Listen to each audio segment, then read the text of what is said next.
வணக்கம். மீண்டும் ஒரு வீடியோல சந்திக்கிறதுல உங்கள மகிழ்ச்சி. அ கொஞ்ச நாளாவே நம்ம வீடியோஸு வந்து ரெகுலரா நம்ம சேனல்ல போட்டுட்டு வந்தோம். 2 நாளா போடல. அதுக்கு சம் ரீசன் இருக்கு. கொஞ்சம் ஹெல்த் இஷ்யூ ஒண்ணும் பிரச்சனை இல்ல. ரெக்கவர் ஆயாச்சு. இனி ரெகுலரா வரும். அது மட்டும் இல்லாம சேனல் சப்ஸ்கிரைபர் வந்து 2000 ஃபாலோவர்ஸ் வந்து சப்ஸ்கிரைபர்ஸ் வந்திருக்காங்க. ஸோ உங்களோட ஆதரவுக்கு மிக்க மகிழ்ச்சி. ஸோ தொடர்ந்து என்னோட அ வர்த்தக நுணுக்கங்கள நான் தொடர்ந்து இந்த சேனல்ல பகிர்ந்துட்டு வரேன். உங்களோட ஆதரவ இன்னைக்கு மாரி எப்பயுமே குடுங்க. ஓகே. இன்னைக்கான மார்க்கெட்ல ஏடிஎம் வந்து இன்னைக்கான மார்க்கெட்டுக்கு 24,000 அப்படிங்கிற ஸ்ட்ரைக் தான் கிடைச்சது. ஸோ அத வச்சு நம்ம லெவல் எடுத்து மார்க் பண்ணியிருக்கோம். ஸோ அது மட்டும் இல்லாம ஏடிஎம்மோட ஆவரேஜ் பிரைஸ் அப்படிங்கிறது இன்னைக்கு நமக்கு ரூ. 173. அந்த 173 எப்படி வந்துச்சு அப்படின்னா, புதுசா இன்னைக்கு தான் வீடியோ பார்க்குறீங்கன்னா, அவங்களுக்கு புரியாது. அவங்களுக்கான ஜஸ்ட் ஒரு இன்ட்ரோ சொல்லிர்றேன். 24,000 கால் ரூ. 176, 24,000 புட் வந்து 171. இது 2யும் கூட்டி 2ஆல ஆவரேஜ் பண்ணீங்கன்னா, கிடைக்கிற வேல்யூ தான் அந்த 173. ஸோ இந்த 173 அப்படிங்கிற நம்பர் வந்து ஒரு ஸ்ட்ராங்கான சப்போர்ட்டான ரெசிஸ்டன்ஸில எந்த ஸ்ட்ரைக்கு தக்க வச்சுக்கிறாங்களோ, மார்க்கெட்ட அதுக்கு கீழ விட மாட்டாங்க. சரியா? அதுக்கு மேலேயும் விட மாட்டாங்க, அதுக்கு கீழயும் விட மாட்டாங்க. அதாவது உதாரணத்துக்கு மார்க்கெட் வந்து இன்னைக்கு மேல போயிருக்கு. இந்த இடத்துல வந்து 24,200, 250 இந்த ஸ்ட்ரைக்லாம் அந்த ரூ. 173 நல்லா சப்போர்ட்டா எடுத்துக்கிட்டாங்கன்னா, மார்க்கெட் அவங்க அதுக்கு கீழ வரலன்னா, மார்க்கெட் நிஃப்டி ஸ்பாட் அதுக்கு மேல ட்ராவல் ஆகாது. ஸோ அது அவங்களுக்கு வந்து ஒரு ரெசிஸ்டன்ஸா இதாயிரும். ஓகே. இந்த மாரி லாஜிக்ல இந்த நம்பர வந்து கொண்டு வந்து நீங்க பாருங்க. அப்சர்வேஷன் பண்ணி பாருங்க. உங்களுக்கு இன்னும் நெறையா விஷயங்கள் இது மூலியமா கிடைக்கும். ஸோ அதுக்கடுத்து உங்களுக்கு ஒரு கிளியரான ஒரு விஷயம் புரிய வரையும், அதுக்கடுத்து நீங்க இந்த மெத்தட ரியல் மணிய வச்சு ட்ரேட் பண்ணுங்க. அதுவரைக்கும் ஜஸ்ட் ஒரு பேப்பர் ட்ரேடு இல்ல அப்சர்வேஷன். ஸோ அப்சர்வேஷன் இதில வந்து நெறையா ஸ்க்ரீன்ஷாட் வந்து எடுத்து வைங்க. ஓகே. ஸ்க்ரீன்ஷாட் வந்து நீங்க பார்க்குற விஷயங்கள எடுத்து வைங்க. அது ரொம்ப உங்களுக்கு யூஸ்ஃபுல்லா ஆகும். அந்த மாரி டேட்டா வந்து 1 வீக், 1 மந்த்து, 2 மந்த்ஸ், 3 மந்த்ஸ் அப்படிங்கிற மாரி இதுக்குன்னு நான் சொல்லல. நீங்க எந்த மாரி கான்செப்ட் ட்ரை பண்ணாலும் சரி. சரியா? நீங்க படிச்ச விஷயத்துல எதா இருக்கட்டும் சரி, அதுக்கு வந்து ஒரு அ ஒரு என்ன சொல்றது? அதுக்கடுத்து ஒரு 6 மந்த்ஸ்க்கு அப்புறம் வந்து நமக்கு எங்கேயோ படிச்ச மாரி இருக்கும். எதுவுமே ஞாபகம் வராது. ஸோ அதெல்லாம் வந்து திருப்பி நம்ம செக் பண்ணி பார்க்குறதுக்கு வந்து ரொம்ப யூஸ்ஃபுல்லா இருக்கும் இந்த மாரி ஒரு இது. அதனால இது ஒரு வேலையா அப்படின்னு நினைக்காம, ஸோ கொஞ்சம் ட்ரேடிங் நீங்க வந்து ஒரு செகண்ட் இன்கம்மாக்கோ, இல்லன்னா லைஃப்ல ஒரு ப்ரொஃபஷனலா ஒரு ட்ரேட் நாம பண்ணணும். லைஃப் டைம் இத தான் நான் பண்ணணும். ஃபியூச்சரே இத தான் அப்படிங்கிற மாரி யோசிக்கிறவங்களுக்கு நான் குடுக்கக்கூடிய சின்னதா ஒரு டிப்பு. ஸோ இந்த மாரி நீங்க பண்ணும்போது உங்களுக்கு ஒரு கான்ஃபிடென்ட் வரும். உங்களோட ஸ்ட்ராட்டஜி நீங்களே ஒரு ஓன் ஸ்ட்ராட்டஜிய வந்து கிரியேட் பண்ண முடியும். அப்படி பண்ணும்போது இது எனக்கு என்னோட பார்வையில நான் ஒரு விதமா பண்ணிக்கிட்டு இருப்பேன். சரியா? நான் சில விஷயங்கள் என்ன ஃபாலோ பண்ணும்போது உங்களுக்கு புதுசா ஒரு தகவல் கிடைக்கலாம். உங்ககிட்ட இருக்கிற தகவல் ஒரு விஷயம் நீங்க ரொம்ப நாள் பண்ணிக்கிட்டு இருக்க ஒரு விஷயமும் உங்களுக்கு ஹெல்ப் ஆகும். ஸோ 2 மெர்ஜ் பண்ணும்போது உங்களுக்கு இன்னொரு அவுட்புட் கிடைக்கும். ஸோ அப்ப அதுக்கெல்லாம் வந்து இந்த மாரி டேட்டா வந்து ரொம்ப கை குடுக்கும். சரியா? அதனால சொல்றேன். டேட்டாங்கிறத ரொம்ப முக்கியம் அப்டின்ட்டு. சரி, இன்னைக்கு நம்ம இந்த 173 அ எப்படி அப்படிங்கிறத பார்த்துருவோம். இந்த லெவல்லாம் எப்படி எடுக்கிறது அப்படின்னு புதுசா வந்தவங்களுக்கு வீடியோ இன்னைக்கு தான் பார்க்குறீங்க அப்படின்னா, தெரியலன்னா நம்ம சேனல்ல புதையல் இருக்கும் வரைபடம் அப்படிங்கிற டைட்டில்ல ஒரு தலைப்புல வீடியோ இருக்கும். ஸோ அந்த வீடியோ போய் பார்த்தீங்கன்னா, இந்த சப்போர்ட் அண்ட் ரெசிஸ்டன்ஸ் லெவல் எப்படி எடுக்கிறது அப்படிங்கிறத வீடியோல நான் சொல்லியிருப்பேன். ஓகே. இன்னைக்கு மார்க்கெட் நிஃப்டி வந்து ஒரு பாசிட்டிவ் ஓப்பன். ப்ரீவியஸ் க்ளோஸ்ல வந்து ஒரு உதாரணத்துக்கு ஒரு 30 பாயிண்ட் அப்படிங்கிற மாரி ஒரு பாசிட்டிவ் ஓப்பன். ஓகே. 24,085ல மார்க்கெட் வந்து ஓப்பன் ஆகுது. இப்போ ஓப்பன்லேருந்து மார்க்கெட் வந்து புல்லிஷா இருக்குமா? இல்ல டவுன் சைடு இருக்குமா? அ அப்படிங்கிறத ஜஸ்ட் 24,085னா 24,100 கால் அண்ட் புட் எடுத்துக்கலாம். இல்ல 24,100 கால், 24,50 புட்டு அந்த மாரி எடுத்துக்கலாம். ஒரே சேம் ஸ்ட்ரைக்கா இருக்கணும்னு அவசியம் இல்ல. எப்படினாலும் நீங்க எடுத்துக்கலாம். அ அந்த நம்பர் தான் நமக்கு முக்கியம். ரூ. 173 நம்பர வந்து யாரு தக்க வச்சுக்கிறாங்க. அதுதான் நமக்கு ரொம்ப முக்கியம். இப்போ நம்ம ஃபர்ஸ்ட்டு 24,100 கால் அண்ட் புட் எடுத்து வைப்போம். அடுத்து 24,50க்கும் பார்ப்போம். 24,100 கால். ஓகே. 24,100 100 கால் 2 சைடில் எடுத்திருக்கேன். கால் அண்ட் புட் எடுத்திருக்கேன் ஸ்ட்ரைக்கை. இப்போ இதில் வந்து காமனாக ரெண்டுத்துக்குமே ரூ. 173 அப்படிங்கிற மாதிரி ப்ரைஸ் போட்டுக்கோங்க.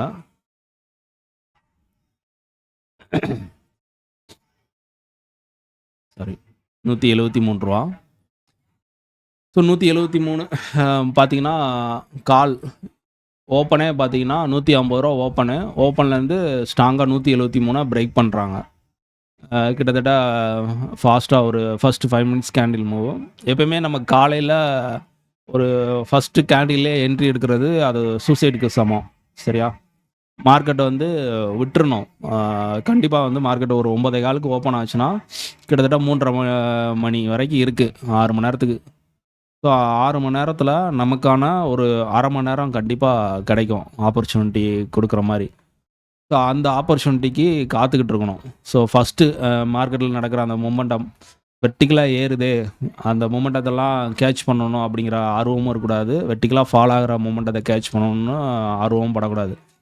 உங்களுக்குள்ள அந்த மாதிரி ஒரு ஆர்வம் வருதுன்னா அப்போ ஒரு கேள்வி கேட்டுக்கோங்க, அது எல்லா நாளும் நடக்குதா? சரியா? மார்க்கெட் நடந்து ஓப்பன் ஆன உடனே வெர்டிக்கலாக ஏறுறது, வெர்டிக்கலாக ஃபால் ஆகிறது, அது எல்லா நாளும் நடக்குதா? சரியா? என்றைக்கோ ஒரு நாள் நடக்கும். ஸோ அந்த ஒரு மைண்ட் செட்டில் எல்லா நாளும் அதே மாதிரி அப்ரோச் பண்ணிங்கன்னா, இன்றைக்கி நடந்திருக்கு, நாளைக்கு வந்து ஃபஸ்ட்டு 5 மினிட்ஸ் கேண்டில் ஃபாஸ்ட்டாக போயிட்டு அதுக்கடுத்து கீழே வந்துட்டு மார்க்கெட் போகும்போது நீங்கள் லாஸ் சந்திக்க நேரிடும். சரியா? அப்போ அந்த இடத்துல ஓவர் ட்ரேட் பண்ண வேண்டியிருக்கும். கடைசியாக அந்த லாஸை ரெக்கவர் பண்ணுறக்காண்டியே அன்றைக்கி டே ஃபுல்லாக வந்து மார்க்கெட் அப்சர்வேஷன் பண்ணி ஏதாவது ரெக்கவர் பண்ணிடலாமா அப்படிங்கிற மாதிரி காத்துக்கிட்டு இருக்க மாதிரி இருக்கும். அதனால் ஃபஸ்ட்டு ஒரு 1/2 அன் ஹவர் மார்க்கெட்டுக்கு கொடுத்துருங்க. சரியா?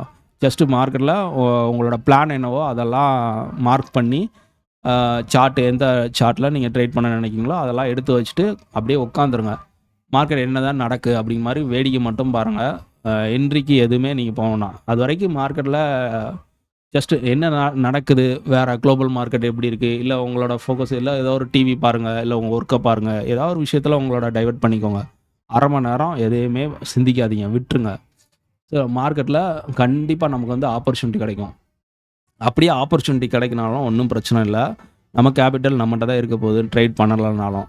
ஓகே, அடுத்த நாள் ஆப்பர்ச்சுனிட்டி கிடைக்கும், அடுத்த நாளும் கிடைக்கலன்னா அதுக்கு அடுத்த நாள் கிடைக்கும். மார்க்கெட் இத்தனை நாள் தான் இருக்கும், நம்மளை விட்டு போயிடும், இருக்கிற நாள்லேயே நம்ம எல்லாமே பிடிக்கணும் அப்படிங்கிற மாதிரி அந்த பொறுமை இல்லாமல் அப்படிங்கிற மாதிரிலாம் வேண்டாம். ஸோ பொறுமையாக இருங்க, கண்டிப்பாக ஆப்பர்ச்சுனிட்டி கிடைக்கும். அந்த ஆப்பர்ச்சுனிட்டியை நீங்கள் யூஸ் பண்ணிக்கலாம். சரியா? எப்பயுமே மார்க்கெட்டில் ஒரு ஸ்விங்கு ஃபார்ம் ஆகணும். அதாவது ஸ்விங்குங்கிறது நிறையா மெத்தடில் சொல்லுவாங்க. என்னோட இதில் இது ஒரு லோ, இது ஒரு ஹை. சரியா? அதுக்கடுத்து இங்கே ஒரு ஸ்விங் வந்துருச்சு. இப்போ இந்த இடத்துல ஒரு ஸ்விங்கோட லோ வந்துருச்சு, ஹை வந்துருச்சு. இனி இதை கட் பண்ணி மேலே போனால் அப் ட்ரெண்டு, இதை கட் பண்ணி கீழே போனால் டவுன் ட்ரெண்டு. சரியா? இதுக்கு இடையில மார்க்கெட் வந்து சைடுவேஸாக இருக்கலாம். இது பிகினருக்கு சேலஞ்சபிளாக இருக்கும். சரியா? பிகினருக்கு இந்த இன்சைடுக்குள்ளே ட்ரேடு நடக்கும்போது கரெக்டான இடத்துல நீங்கள் என்ட்ரி எடுக்கலை, அதாவது ஒன்று இந்த ரெசிஸ்டன்ஸில் ட்ரேட் எடுக்கணும், இல்லைனா இந்த சப்போர்ட்டில் எடுக்கணும். இதுக்கு இடையில இந்த இன்சைடில் எங்கேயாவது நீங்கள் எடுத்திங்கன்னா கண்டிப்பாக வந்து மார்க்கெட்டு அந்த நீங்கள் எடுத்த உடனே மார்க்கெட் ஒன் சைடில் போகலை அப்படின்னா உங்கள் ஸ்டாப் லாஸ் வந்து டிகே அப்படிங்கிற ஒரு விஷயத்தில் அடிச்சிடும். சரியா? அதனால் முடிஞ்சளவு ஒரு ரெசிஸ்டன்ஸில் புட் ஆப்ஷனை பை பண்ணுறதுக்கு தயங்காதீங்க. அதே மாதிரி சப்போர்ட்டில் கால் ஆப்ஷனை பை பண்ண தயங்காதீங்க. இதுக்கு இன்சைடில் எந்த இடத்துலையும் என்ட்ரி எடுக்காதீங்க. பிகினராக இருக்கும் பட்சத்தில். கொஞ்சம் அனுபவம் இருக்கிறவங்க அது அவங்க ட்ராவல் பண்ணிக்கிடுவாங்க, அதை பற்றி ஒன்றும் பிரச்சனை இல்லை. பிகினருக்கு நான் சொல்லக்கூடிய விஷயங்கள். சரி, ஓகே. இப்போ இன்றைக்கி மார்க்கெட் ஓப்பன் 24,000 இதில் 100ல் பார்த்தீங்கன்னா 2 பேருமே 173 இவனை விட்டு கொடுத்துனா சப்போர்ட் எடுத்துக்கிட்டான். சரி, 24,50 பார்க்கலாமா? கரெக்டாக எக்ஸாக்டாக எந்த இதுலேருந்து போயிருக்குன்னு பார்க்கலாம். 24,50 கால். ஓகே, இவன் பாருங்கள் கரெக்டாக 173 அந்த ஜோன் பக்கத்தில் இருந்தால் போயிருப்பான். 173. ஆமாம், இவனோட ஓப்பன் வந்து 169 மேலே இந்த இடத்துல தெரியும். நான் இந்த கேண்டில் மேலே கர்சர் வைக்கும்போது இங்கே ஓப்பன், ஹை, லோ அந்த இதெல்லாம் டீட்டெயில் தெரியும், செக் பண்ணிக்கோங்க. ஓப்பனுங்கிறது 163. ஸோ அதோட லோ 165. அதுக்கடுத்து மார்க்கெட் 173 ஒரே கேண்டிலாக ஃபாஸ்ட்டாக போகுது. அப்போ இந்த இடத்துல பார்த்தீங்கன்னா நம்ம என்ட்ரி எடுக்க முடியாது. நம்ம 24,100 எடுத்து வச்சுக்கிட்டு இருப்போம். மார்க்கெட்டில் பார்த்தீங்கன்னா அதுக்கு கீழே இருக்கும். நம்ம பேனிக்கில் என்ன பண்ணுவோம்? ஒன்றும் பண்ண முடியாது. அதனால தான் ஒரு 1/2 hour விட்டுருங்க. மார்க்கெட்டில் எதுவும் பண்ணாதீங்கன்னு சொல்கிறது. சரி, ஓகே. இப்போ இது எங்கே போய் ஸ்டாப் ஆகும்? இங்கேருந்து ஸ்டாப் ஆயிருச்சு. நம்மளோட ஃபஸ்ட்டு ரெசிஸ்டன்ஸு முந்தின நாளோட ஹைங்கிறது ஒரு ரெசிஸ்டன்ஸு. 2வது கேண்டிலே அதை ஸ்ட்ராங்காக உடைக்குது மார்க்கெட்டு. அதுக்கடுத்து மேலே ரெசிஸ்டன்ஸ்னால் 1 இருக்குது. அதையும் சேர்த்து 1ஓட உடைக்கி. ஹையையும் ரெசிஸ்டன்ஸ் 1ஐயும் சேர்த்து உடைக்கி. அதுக்கடுத்து எங்கே போகணும்? அதிகபட்சம் போச்சுன்னா ரெசிஸ்டன்ஸ் 2 வரைக்கும் போகணும். அதுக்கடுத்து மார்க்கெட் வந்து ரேஞ்ச் அப்படிங்கிறது ஒரு சராசரியாக நிஃப்டியோட ரேஞ்ச் அப்படிங்கிறது 150 பாயிண்ட் ஒரு நாளைக்கு. அதுக்கு மேலே கொடுக்குறது வந்து ரேர். ஸோ அப்படி பார்க்கும்போது இந்த இடத்துல பாருங்கள், ஆல்மோஸ்ட் ஒரு 150 பாயிண்ட் கிட்ட ரேஞ்சு வந்தாச்சு. இனி இங்கேருந்து இந்த ஹையை கட் பண்ணால் நல்ல ஒரு புல்லிஷ் மூமெண்டம். இந்த ரேஞ்சுக்கு மார்க்கெட் அப்படியே மேலே கொண்டு போவாங்க. ஒரு சாலிடாக ஒரு 100, 150, 120 பாயிண்ட்ஸ் ஏறும். அப்படி இல்லை அப்படின்னா மார்க்கெட் இங்கேருந்து சைட்வேஸாக போகலாம். இல்லைன்னா புட் செல்லரோட ப்ராஃபிட் புக்கிங் நடக்கும் பட்சத்தில் மார்க்கெட் வந்து ஃபால் ஆகலாம். அப்படி ஃபால் ஆகுதுன்னா ஓப்பனை தேடி வரும். க்ளோஸும் பக்கத்தில் இருக்கனால அதை தேடி வருது. சரி, ஓகே. இப்போ நமக்கு ஸ்ட்ரெயிட்டாக கால் சைடு எந்த என்ட்ரி ஆப்பர்ச்சுனிட்டி இல்லை. மார்க்கெட் ஸ்ட்ரெயிட்டாக போயிடுச்சு. இப்போ நமக்கு இங்கே போனதுக்கப்புறம் ஒரு கொஸ்டின், 2 கேண்டிலே ஆல்மோஸ்ட் கால் சைடுக்கான டார்கெட்டை முடிச்சிட்டாங்க. ஓகே. இப்போ இங்கே ரெசிஸ்டன்ஸ் 2 24,229. ஸோ இதுக்கு மேலே மார்க்கெட் போகுமா, இல்லை இங்கேருந்து மார்க்கெட் கீழே வர்றதுக்கான ப்ராபபிலிட்டி இருக்கா, ஏதாவது என்ட்ரி சான்சஸ் இருக்கா அப்படின்னு பார்க்கலாம். அப்போ 24,200 கால், மார்க்கெட் 200க்கு மேலே ட்ராவல் ஆகிருக்கு. ஸோ அப்போ 24,200 கால், அதே மாதிரி 24,250 புட்டு. ஓகே. இப்போ மார்க்கெட் வந்து 24,200க்கு மேலே 200 வரைக்கும் போயிருக்கு. கிட்டத்தட்ட 200. இன்றைக்கான டே ஹை வந்து பார்த்திங்கன்னா 24,220. சரியா? அப்போ 200க்கு போயிருக்காங்கன்னா அப்போ கண்டிப்பாக இவங்க 173க்கு மேலே இருக்கணும். ஆனால் இங்கே அப்படி இருக்கா அப்படின்னா இல்லை. 24,200 173க்கு கீழே தான் இருக்காங்க. இப்போ கால் வந்து இன்னும் புல்லிஷாக ஆகிறதுக்கான ஸ்ட்ரென்த்து இங்கே இல்லை அப்படிங்கிறது தெளிவாக தெரியுது. சரி, ஆப்போசிட்டு 24,250 அப்படிங்கிற 173 சப்போர்ட்டாக எடுத்துக்கிட்டாங்க. ஸோ இங்கேருந்து மார்க்கெட் ப்ராபபிலிட்டி ரிவர்சல் ஆகணும், இல்லை சைட்வேஸாக போகணும். சரியா? ப்ரீமியம் வந்து டிகே அப்படிங்கிற ஒரு விஷயம் சேலஞ்சாக இருக்கும் ஆப்ஷன் ட்ரேடிங்கில். ஸோ அதை வந்து எப்படி பார்க்குறதுன்னு உங்களுக்கு சொல்லி கொடுத்துருப்பேன் லைவ் மார்க்கெட்டில். அதாவது ஏடிஎம் மீட்டிங் இப்போ 24,000ங்கிறத நம்ம ஏடிஎம் ஸ்ட்ரைக்கு இவங்க 2 பேரும் கூட்டி கிடைக்கிற வேல்யூ தான் 173. இந்த 173 லைவ் மார்க்கெட்டில் இது நடக்கக்கூடிய அடுத்த மணி. இப்போ அடுத்த மணி 24:50னா இவங்க 157, இவங்க 150. சரியா? 157, இவங்க 150. இவங்க 2 பேர் இவங்க 173 தான் இருக்கணும்னு அவசியம் கிடையாது. இது கம்மியாகிக்கிட்டே தான் போகும். சம்டைம் வந்து ரேராக ப்ரீமியம் இன்க்ரீஸ் ஆகும். போன வாரத்தில் கூட ஒரு நடந்தது மார்க்கெட்டில் ப்ரீமியம் இன்க்ரீஸ், அதை நீங்கள் பார்த்துருப்பீங்க. சரியா? இது ப்ரீமியம் குறைஞ்சிக்கிட்டே போகும். ஸோ இது வந்து 173ங்கிறது 160 ஆகும், 65 ஆகும், 60 ஆகும், 55 அப்படியே கம்மியாகிக்கிட்டே போகும். சரியா? அப்போ ப்ரீமியம் எவ்வளோ ஃபாஸ்ட்டாக டீக்கே ஆகுதுன்னு நீங்கள் லைவ் மார்க்கெட்டில் தெரிஞ்சுக்கணுன்னா அந்த இடத்துல அடுத்த மணியாக என்ன இருக்கோ அதோட காலோட ப்ரைஸ், லாஸ்ட் எல்டிபி ப்ரைஸ் இருக்குல்ல, அதோட 2 பேர்த்தையும் கால் அண்ட் புட் 2 பேர்த்தையும் கூட்டி ஆவரேஜ் பண்ணுங்கள். உதாரணத்துக்கு இவங்க 150, 157 அப்படின்னா எவ்வளோ வரும்? 157, 150னா டோட்டலாக 307 ரூபா. இது ஆவரேஜ் பண்ணிங்கன்னா 153. ஸோ முந்தின நாள் நம்மளோட ஏடிஎம் மீட்டிங் 173. ஆல்மோஸ்ட் வந்து ஒரு 19-20 பாயிண்ட் வந்து டிகே நடந்து முடிஞ்சிருக்கு அப்படிங்கிறத நீங்கள் இது பார்த்துக்கிட முடியும். அப்போ எவ்வளோ தூரம் டிகே நடந்துக்கிட்டு இருக்கு அப்படிங்கிறத இந்த மெத்தடில் நீங்கள் ஷார்ட்டாக பார்த்துக்கிட முடியும். சரியா? இந்த ஓஏ டேட்டா இந்த மாதிரி விஷயங்கள்லாம் நமக்கு ஆப்ஷன் ட்ரேடிங் பெரிய அளவில் கை கொடுக்காது. அது எல்லாமே ஒரு மூமெண்ட்டாக முடிஞ்ச பிறகு தான் அதெல்லாம் இதாகும். அதே மாதிரி இண்டிகேட்டர் எந்த விஷயத்தையும் நான் பெருசாக ஃபாலோ பண்ணுறது கிடையாது. அது எல்லாமே வந்து மார்க்கெட் நம்ம அது அப் டு டேட்டில் அந்த கேண்டில் எப்படி நம்ம ஃபார்ம் ஆகும்.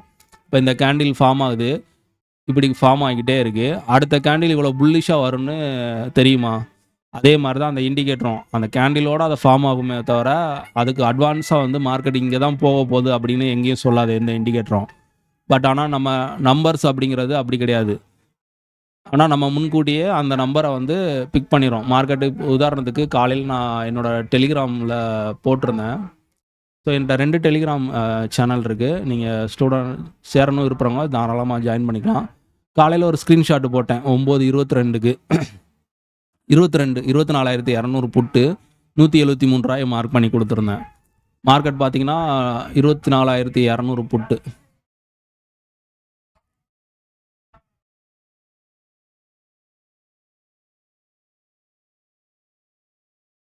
173 ரூபா.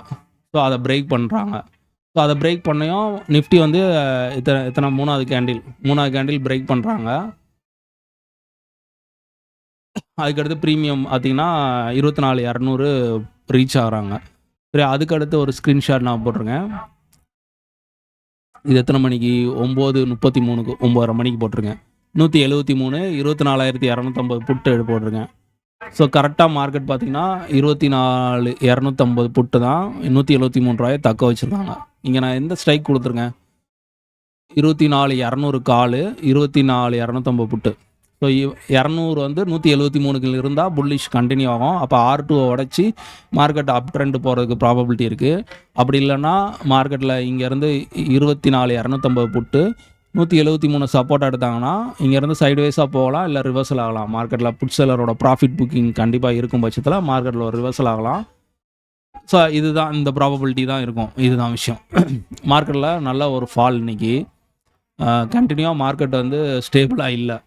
ஒரே கேப் அப் கேப் டவுனு, இல்லைன்னா ஒரு ஃப்ளாட் ஓப்பன் கொடுத்தாலும் ஏறுனாலும் திருப்பி விழுந்துருது. ஸோ ரீட்டைல் ட்ரேடர்ஸ்க்கு ரொம்ப சேலஞ்சபிளாக தான் இருக்குது மார்க்கெட் கண்டிஷன். அதனால் முடிஞ்ச அளவு கரெக்டான என்ட்ரியை பிக் பண்ணி எடுங்க. ஓவர் ட்ரேட் பண்ணாதீங்க. Stop loss must. ஓடிஎம் ஸ்ட்ரைக்கெலாம் பிக் பண்ணாதீங்க. முடிஞ்ச அளவு உங்களுக்குன்னு ஓன் ஸ்ட்ராட்டஜி ஏதாவது இல்லைனா மார்க்கெட்டை கரெக்டாக ப்ரிடிக்ட் பண்ணி உங்களால் நல்ல ட்ரேடு எக்ஸிக்யூட் பண்ண முடியுதுன்னா பண்ணுங்கள். ஸோ மற்றபடி பெரிய அளவில் ரியல் மணியை வச்சு ரிஸ்க் எடுக்காதீங்க. சரியா? உங்களுக்கு இந்த கான்செப்ட் பிடிச்சிருந்தா ரெகுலராக ஃபாலோ பண்ணுங்கள். மார்க்கெட்டில் பேக் டெஸ்ட் பண்ணிவிட்டு நீங்களே பண்ணலாம். நாளைக்கான அட் த மணி அப்படிங்கிறது என்ன அப்படிங்கிறத ஸோ என்எஸ்சியில் வந்து பார்த்திங்கன்னா ஒரு 7:30, இப்போ மணி 7:30 ஆகுது. அந்த க்ளோஸுங்கிறது பார்த்திங்கன்னா கொடுத்துட்டாங்க. ஓகே, நான் இப்போ நிஃப்டி வந்து 24,078 க்ளோஸ் ஆகிருக்கு.